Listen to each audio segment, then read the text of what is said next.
pour la promotion d'excellence dans notre pays par l'éducation. Ici c'est Bénin excellence, Bénin excellence pour la promotion d'excellence dans notre pays par l'éducation. C'est le mot.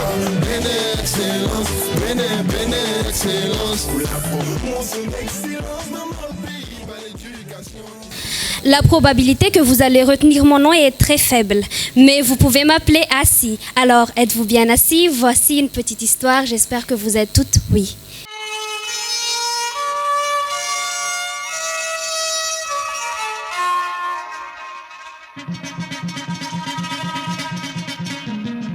Ce sont des confidences. Je décide de vous faire voyager durant les 3 ans de ma vie que je considère comme une pause. J'ai souffert de pas mal de maladies qui m'ont freiné dans mes études. J'espère que vous prendrez du plaisir à lire et à en savoir un peu plus. Merci beaucoup de rentrer dans ma vie.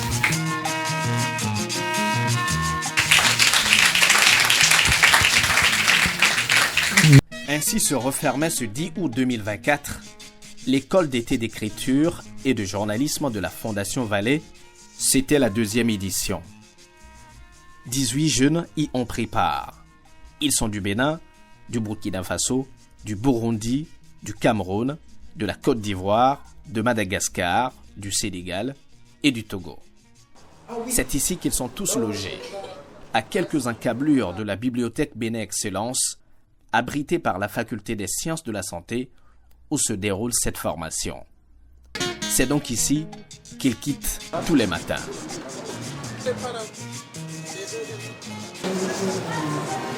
Après chaque réveil, on allume la télé pour regarder les informations. Comme on est en période des Jeux Olympiques, on regarde ce qui s'est passé hier nuit. Et voilà, c'est la routine matinale. Là, on se sent bien à l'aise. Bon, déjà, moi, en tout cas, ce qui me permet de mettre à l'aise, c'est vraiment de ne pas avoir chaud. Et là, je pense que c'est déjà réuni. Comme le dit souvent le directeur de la Fondation Vallée, l'école d'été d'écriture et de journalisme, c'est un projet panafricain. Il faut mettre tout le monde ensemble, histoire de faciliter l'intégration. Nous avons logé tous les participants et quelques membres de l'équipe pédagogique également dans un hôtel de l'Arrêt Vive, sinon l'hôtel de l'Arrêt Vive à Cotonou. Et l'autre chose aussi, c'est de permettre à ce que tous les participants, même quand ils rentrent le soir, qu'ils aient la possibilité de discuter, de travailler ensemble. Comment ça va? Ça va. J'ai fini, j'ai envoyé, mais je ne suis pas trop... Il y a ça aussi, j'avais des amendements intégrés. C'est hier, moi j'ai envoyé. Certains arrivent avec les véhicules mis à leur disposition.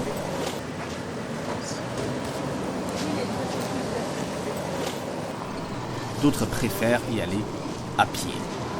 Ça fait un peu de bien, ça nous permet de nous réveiller, de faire une activité physique. Comme depuis du matin au soir, on est là assis et donc profiter de cette occasion pour le faire parce que moi, en tant que sportif au pays, à chaque matin, je fais du sport. Donc c'est une occasion pour moi, même si je n'arrive pas à le faire voilà, comme je le fais comme avant, mais essayer de se dégourdir les jambes pour être vraiment déjà dans le mouvement quand on sera en salle. Nous avons mis à disposition au total 4 véhicules de 5 places et 2 minibus pour les sorties pédagogiques, les sorties détente et autres. Donc, comme tous les programmes des écoles d'été que nous abritons, l'hébergement, le déplacement, la restauration, tout a absolument été entièrement financé par la Fondation Vallée sous l'égide de la Fondation de France. Ils ont eu droit à 3 repas par jour, c'est-à-dire le petit déjeuner, le déjeuner ainsi que le dîner. Pour le dîner, c'était directement livré à leur résidence. Ah, on nous a vraiment gâtés pour la nourriture. Les repas étaient super délicieux. Ouais, variés même parce qu'il y a eu des repas de... Je pense qu'on a découvert plusieurs pays d'Afrique. Donc c'était également le tchèp, donc c'était également une découverte de plusieurs gastronomies de plusieurs pays d'Afrique. Et les repas étaient délicieux, les quantités. En tout cas, je me suis pas plainte de ce côté non plus. Donc voilà, c'était super. Tout a été mis en place pour qu'ils soient également dans de très bonnes conditions d'apprentissage. Ils ont eu des calepins, ils ont eu Internet et tout ce qu'il faut qui leur permettent de faire une très bonne rédaction d'articles. Si ces jeunes gens viennent de divers horizons géographiques, ils proviennent également de divers horizons professionnels. Cependant, ils répondent tous aux critères de sélection. Nous avons reçu cette année près de 400 candidatures. 400 dossiers de toute l'Afrique francophone et 163 dossiers ont été jugés bons, complets, pour être évalués sérieusement par le comité de sélection. Et nous faisons une petite comparaison et nous sélectionnons les meilleurs dans le lot. Ce sont ces meilleurs-là. Nous avons reçu 33. Nous avons présélectionné 33 personnes qui sont venues à l'étape de l'entretien. Ils ont présenté des dossiers originaux. Ce n'étaient pas des lettres de motivation ni des rédactions écrites par ChatGPT. Ils ont montré beaucoup de motivation. Certains, techniquement, étaient peut-être meilleurs, mais montraient moins de l'intérêt pour la chose. Ce n'est pas nécessairement les 18 meilleurs qui sont là, mais c'est la meilleure équipe des 18 postulants qui est là. Avis donc aux candidats aux prochaines éditions. Il ne suffit pas d'être journaliste ou écrivain pour prétendre participer à cette école. Encore, faudra-t-il manifester son intérêt à réfléchir sur des faits de notre société et de notre temps.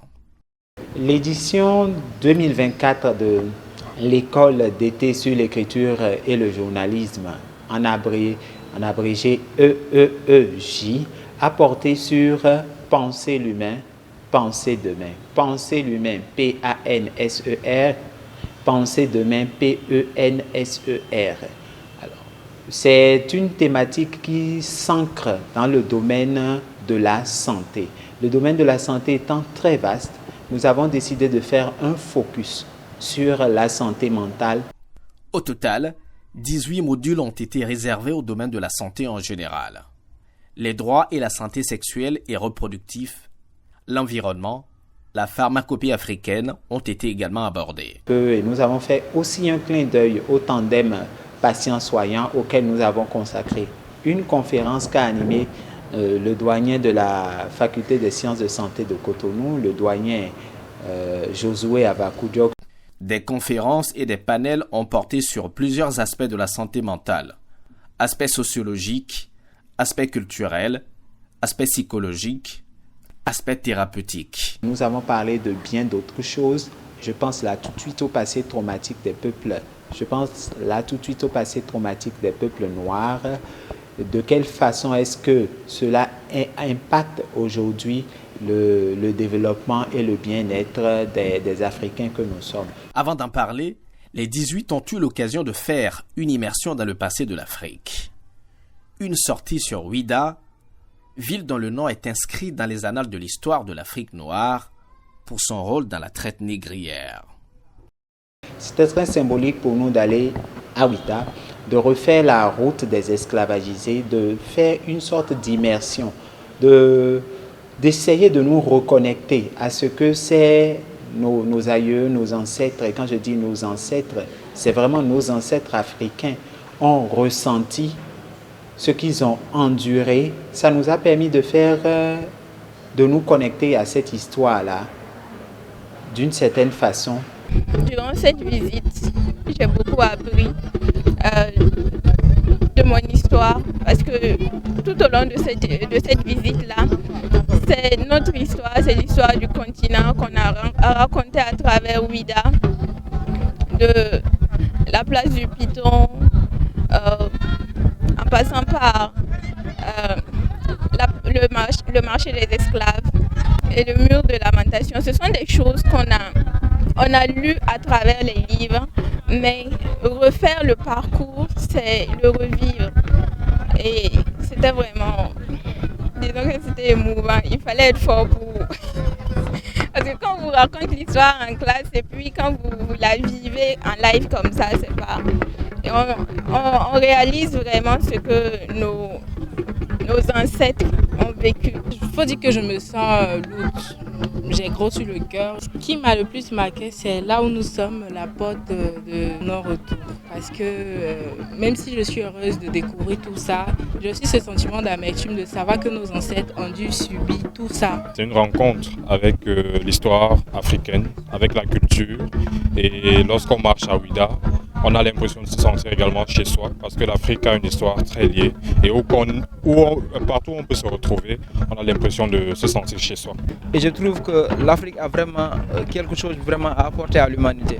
Parce que nous avons vécu les affres de cette humanité-là. Nous avons connu l'esclavage, nous avons connu ses problèmes, nous avons connu tout ce qui s'est passé. Comme ce que dit le professeur Cheikh Anta Diop, quand on a un passé aussi douloureux comme le passé africain, il faudra vraiment s'appesantir là-dessus pour prétendre vers le développement. La deuxième sortie, nous avons été visiter l'herbier national de l'université d'Abomey-Calavi.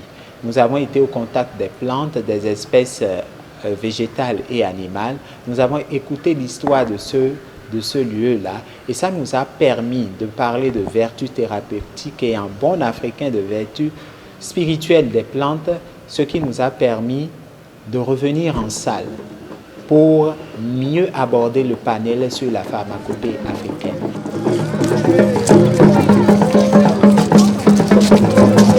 Les gens ont toujours pensé que quand on parle de médecine traditionnelle, c'est aller vers le vaudou carrément ou forcément.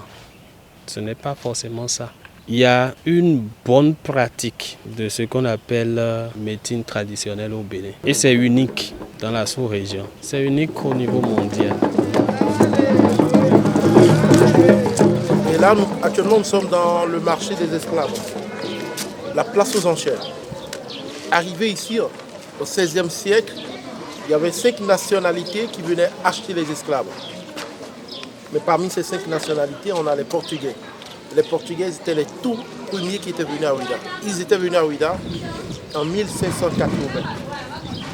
Juste après l'arrivée des Portugais, il y avait les Français qui se sont succédés, les Anglais, les Danois et enfin les Hollandais. Quand on parle de tout ceci, on a tendance à oublier que cette école d'été porte sur l'écriture et le journalisme. Autant pour le domaine de l'écriture que pour le domaine du journalisme, nous avons, au moment de l'élaboration du programme, fixé 6 modules de part et d'autre. Quand on prend l'axe de l'écriture, il y a eu un module comme atelier d'écriture fictionnelle, un autre comme critique d'un ouvrage, style et méthode, et un autre encore comme rencontre avec un éditeur pour faire une immersion dans le monde du livre et mieux cerner tout ce qui concerne le processus d'édition d'un livre.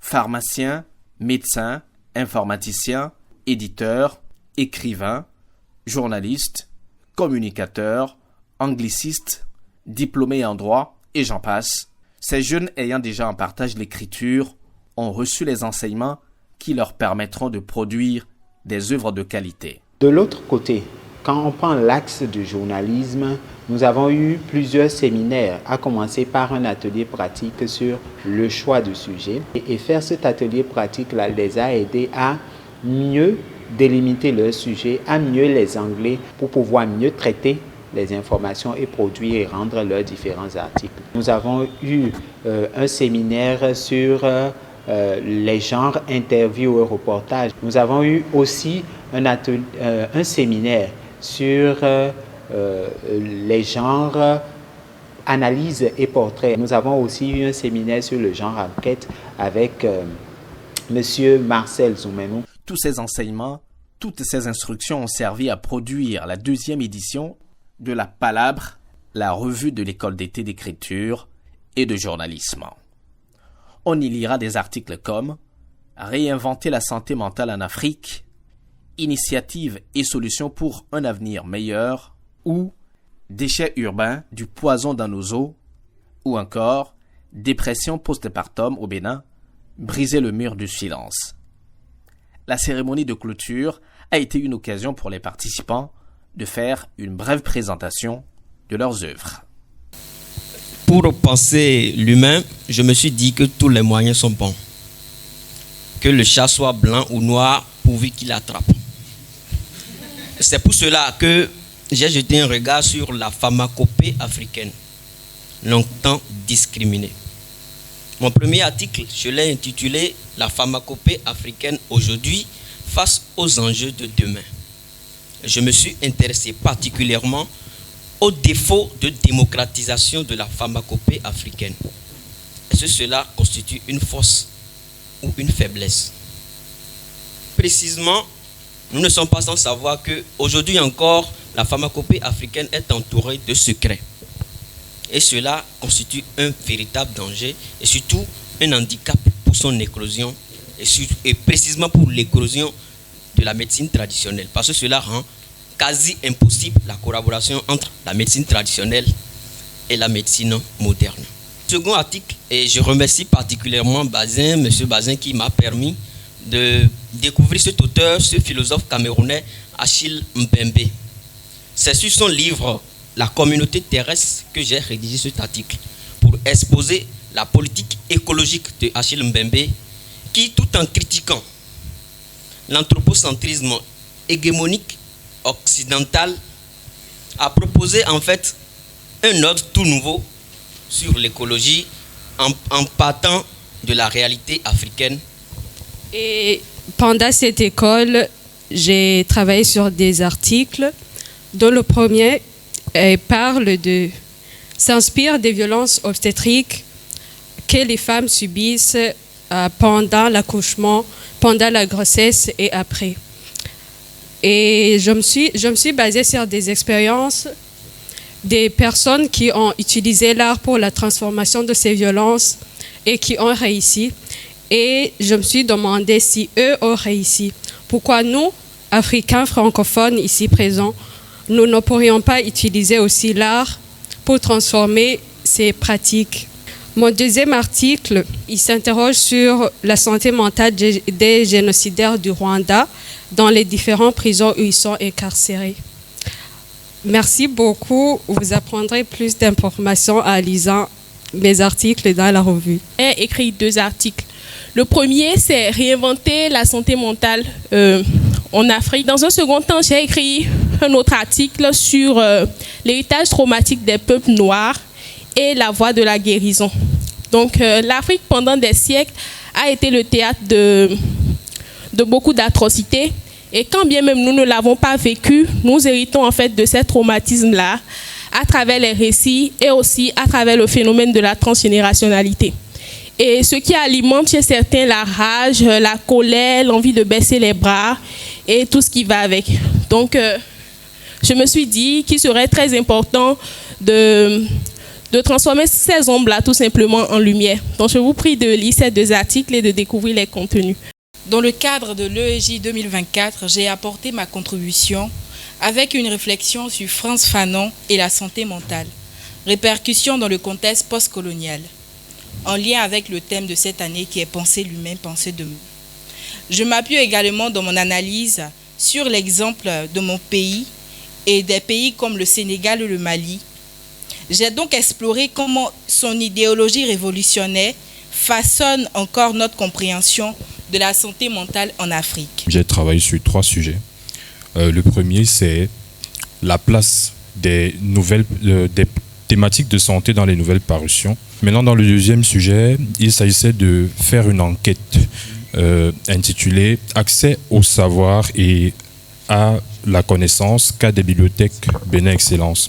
Pour ce faire, nous avons dû parcourir les bibliothèques de Godomé, la bibliothèque d'Abomey Calavi et celle qui nous a accueillis ici ce soir, Cotonou FSS. Nous avons pu comprendre que les bibliothèques Bénin Excellence en 2023 ont reçu 4 millions de visiteurs. 4 millions de visiteurs, largement au-dessus de ce que la Bibliothèque nationale de France a reçu comme visiteurs en 2023, c'est-à-dire 1,4 million de personnes, et la British Library en Grande-Bretagne, 1,5 million de personnes. Comparer ces 2 chiffres, nous comprenons que les bibliothèques Bénin Excellence participent largement à la politique nationale d'éducation et accélèrent l'éducation au Bénin. Des prestations artistiques se sont également invitées. Si tu veux une chance, t'as qu'à juste venir chez nous. Rejoindre l'excellence pour ne plus rester à jeune. Excellence, excellence. Pour la promotion d'excellence dans notre pays par l'éducation. Excellence, excellence. Pour la promotion d'excellence dans notre pays par l'éducation. L'écriture, c'est tout un bazar. Un bazar de mots qui traînent comme nos doigts au-dessus des os pour se coller au dos des supports en vue de donner vie.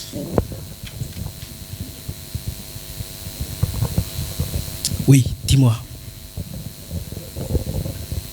Avant toi, j'ai connu un homme d'une esquisse beauté qui, comme toi, aujourd'hui prétendait m'aimer. Oui, sa verve et sa rive m'ont ravi l'esprit. Avant toi, il m'avait chanté à travers de la poésie. Combien j'étais la lumière de sa vie. Ah bon? Tu n'étais que la lumière de sa vie. Pour moi, tu es la lune. Cette lune-là qui éclaire mes jours. Laisse-moi te dire ces douces paroles qui me viennent de l'âme. Laisse-moi te dire que ton sourire occasionnel me charme et me désarme. Laisse-moi te dire que tes douces jambes fines de félin me déconcertent.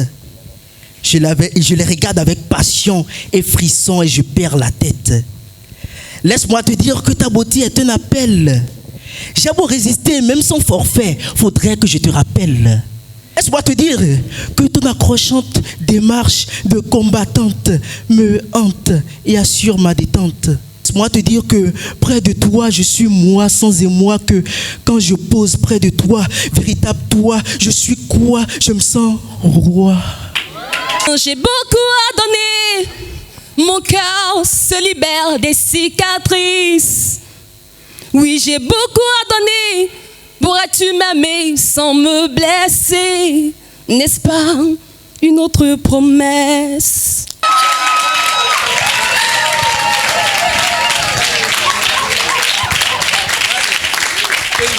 Ces diverses prestations révèlent le talent de ces jeunes.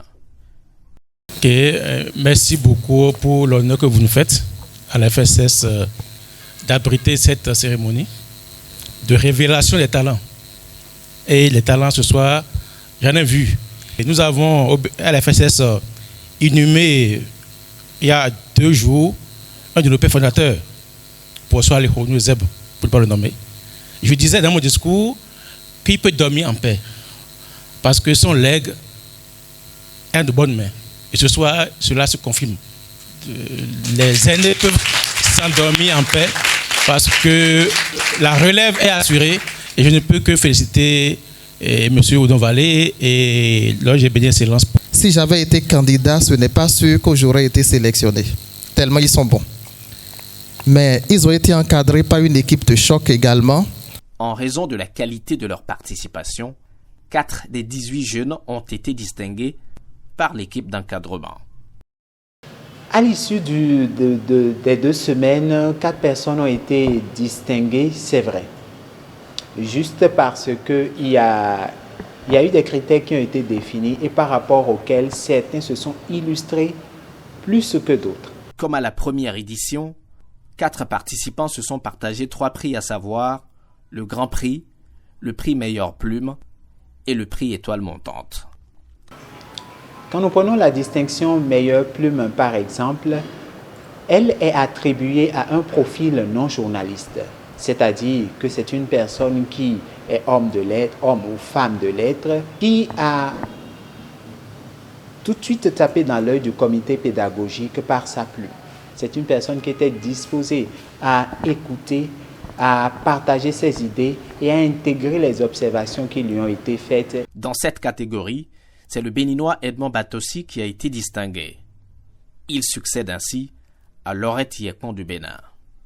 La distinction étoile montante, il faut dire que c'est une distinction qui est attribuée à un profil journaliste. c'est quelqu'un qui est respecté par ses pairs, c'est quelqu'un qui donne du respect aussi, c'est quelqu'un qui incarne toutes les valeurs qui sont attendues d'un journaliste. Et c'est par rapport à cela que la personnalité de Boubacar Faye du Sénégal s'est distinguée. Boubacar Faye prend le relais de ce prix chez la béninoise Nelly Michaï, qu'il a remporté l'année dernière. Grand Prix est une distinction qui est attribuée à un profil journaliste ou à un profil non journaliste. Les critères qui élisent le Grand Prix, qu'il soit un homme ou une femme, sont d'abord et avant tout l'exemplarité à tous les égards. C'est-à-dire, professionnellement parlant, est-ce que c'est une personne qui est engagée? Est-ce que c'est une personne qui est appliquée? Est-ce que c'est une personne qui aime ce qu'elle fait? La deuxième chose, c'est son attitude. C'est pour dire que l'EJ, ce n'est pas que le savoir-faire, c'est le savoir-être et le savoir-vivre.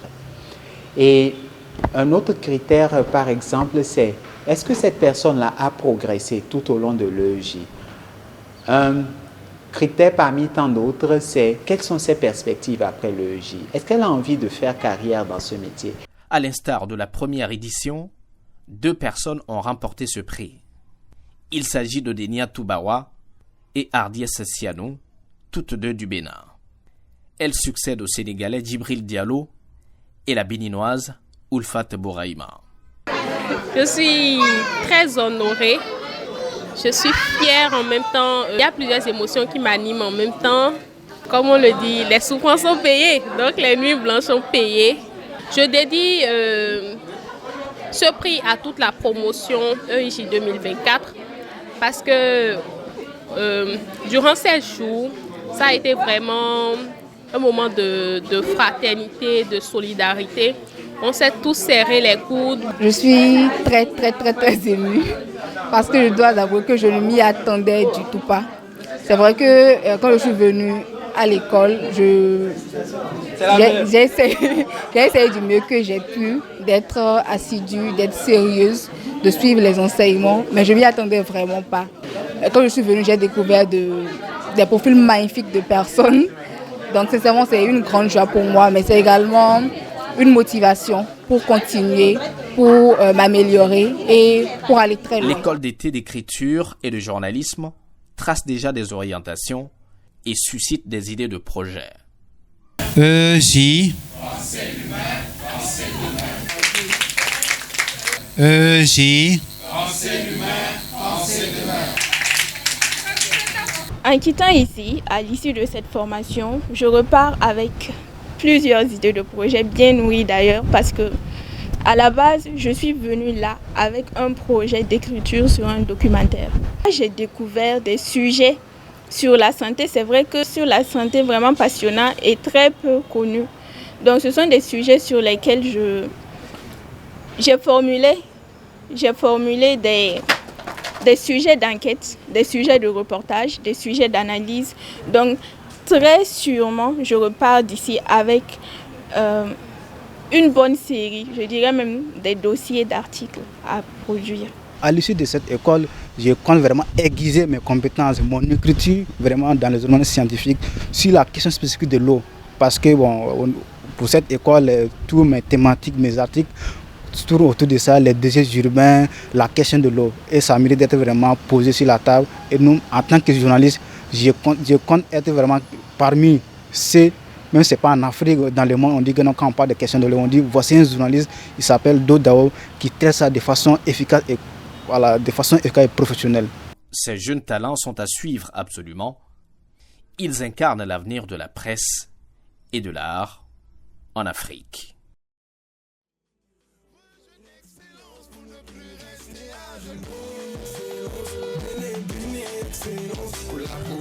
Une excellence dans notre pays par l'éducation. Ici c'est une excellence, excellence. Pour la santé, l'excellence dans notre pays par l'éducation. C'est le excellence, excellence. Pour la promotion d'excellence dans notre pays par l'éducation. Ici c'est une excellence, excellence. excellence.